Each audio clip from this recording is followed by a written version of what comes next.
भाजपचे मुख्य प्रवक्ते केशव उपाध्ये यांनी उद्धव ठाकरे आणि संजय राऊत यांच्यावर ट्विटच्या माध्यमातून टीका केली आहे। आज सामनात मोदींच्या शपथविधी संदर्भात लिहिलेल्या अग्रलेखावरती त्यांनी टिप्पणी केली आहे। नेमकं काय म्हणालेत आपण पाहूया।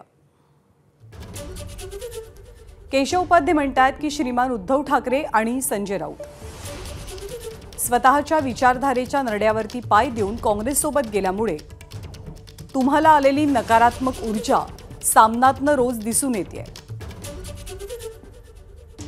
आयुष्यभर ज्या भगव्याचा जप केला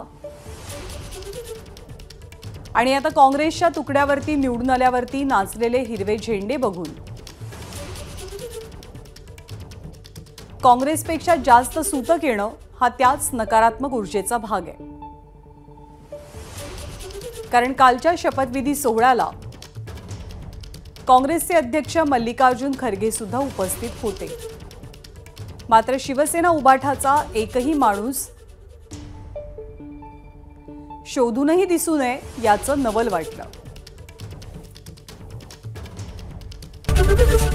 एबीपी माझा, उघडा डोळे बघा नीट।